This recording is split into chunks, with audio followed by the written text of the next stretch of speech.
I didn't buy my daughter a car after she publicly humiliated me. Am I right?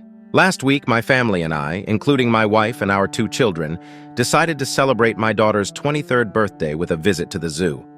We were thoroughly enjoying ourselves until an incident occurred as we were exiting one of the animal enclosures. A woman abruptly cut in front of us, essentially pushing her way through without making physical contact. It was slightly irritating, though not a significant issue. In response, I remarked, "There's no need to push ahead, love." Her retort suggested she didn't see the situation as queue jumping, to which I internally shrugged it off, deeming it not worth escalating. Unexpectedly, the situation escalated when a very tall man, who turned out to be her son, something I hadn't initially realized given their differing appearances, confronted us. He aggressively questioned if there was a problem, prompted by his mother pointing me out. This man proceeded to verbally assault me with unfounded accusations and insults, including derogatory terms like bitch, Karen, and comments about little man syndrome, all because of what I considered a mild comment. To my astonishment, my daughter sided with this stranger, questioning my decision to speak up and even apologizing to him on my behalf, labeling me a Karen. What followed was even more shocking. She exchanged phone numbers with him right in front of us, all while he looked at me with a taunting expression.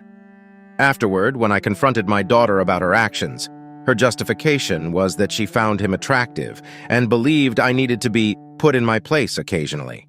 This led to a disagreement regarding her birthday present. I had previously hinted at buying her a car, but given her behavior and attitude, I decided against it. This decision has caused a rift in our family, with my son siding with me and my wife believing it's not worth damaging the father-daughter relationship over.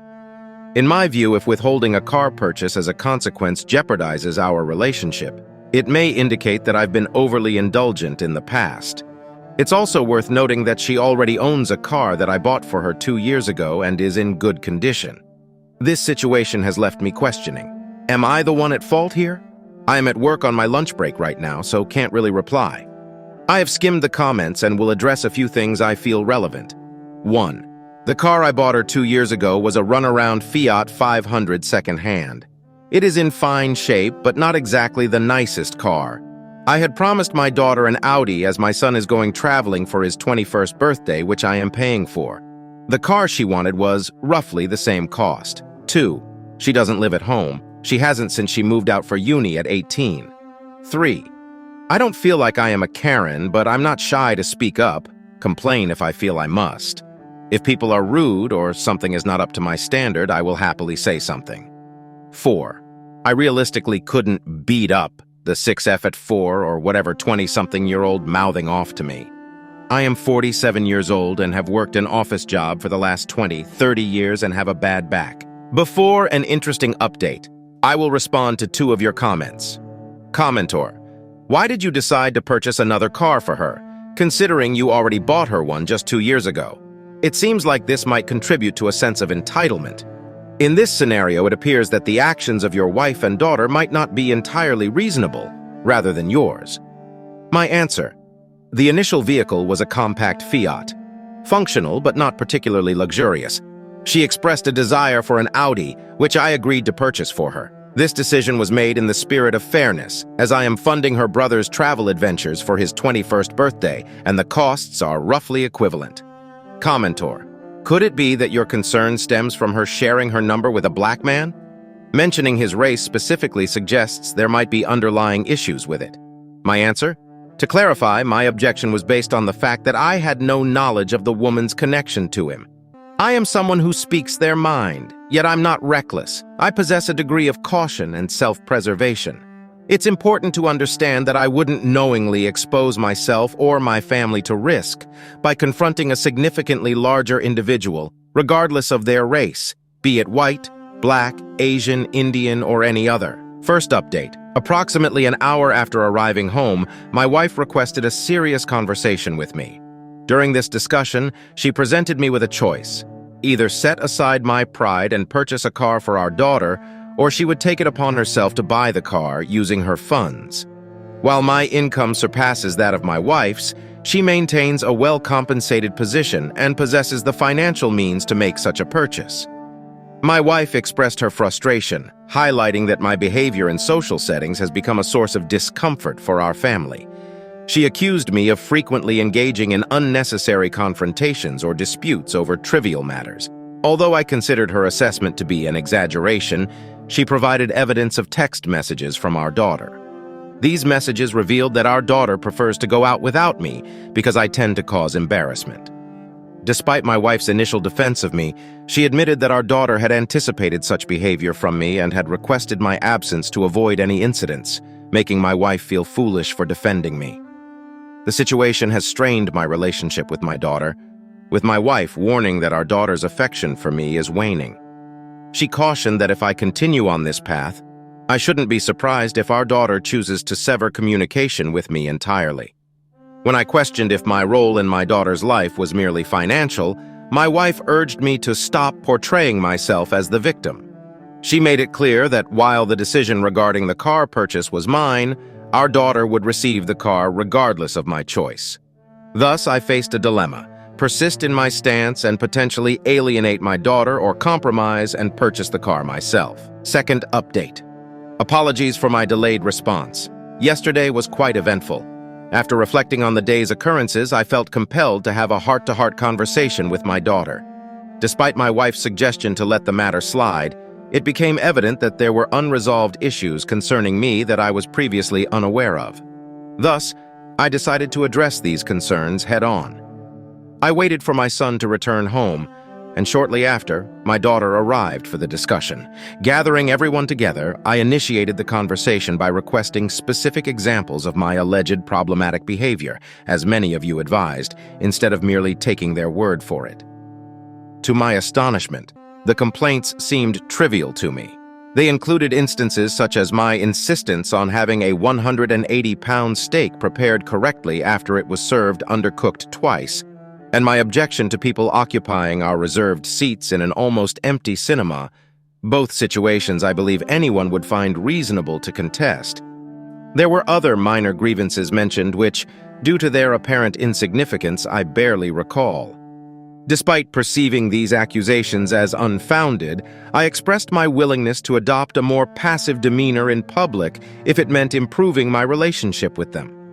However, I set a precondition for purchasing the car for my daughter.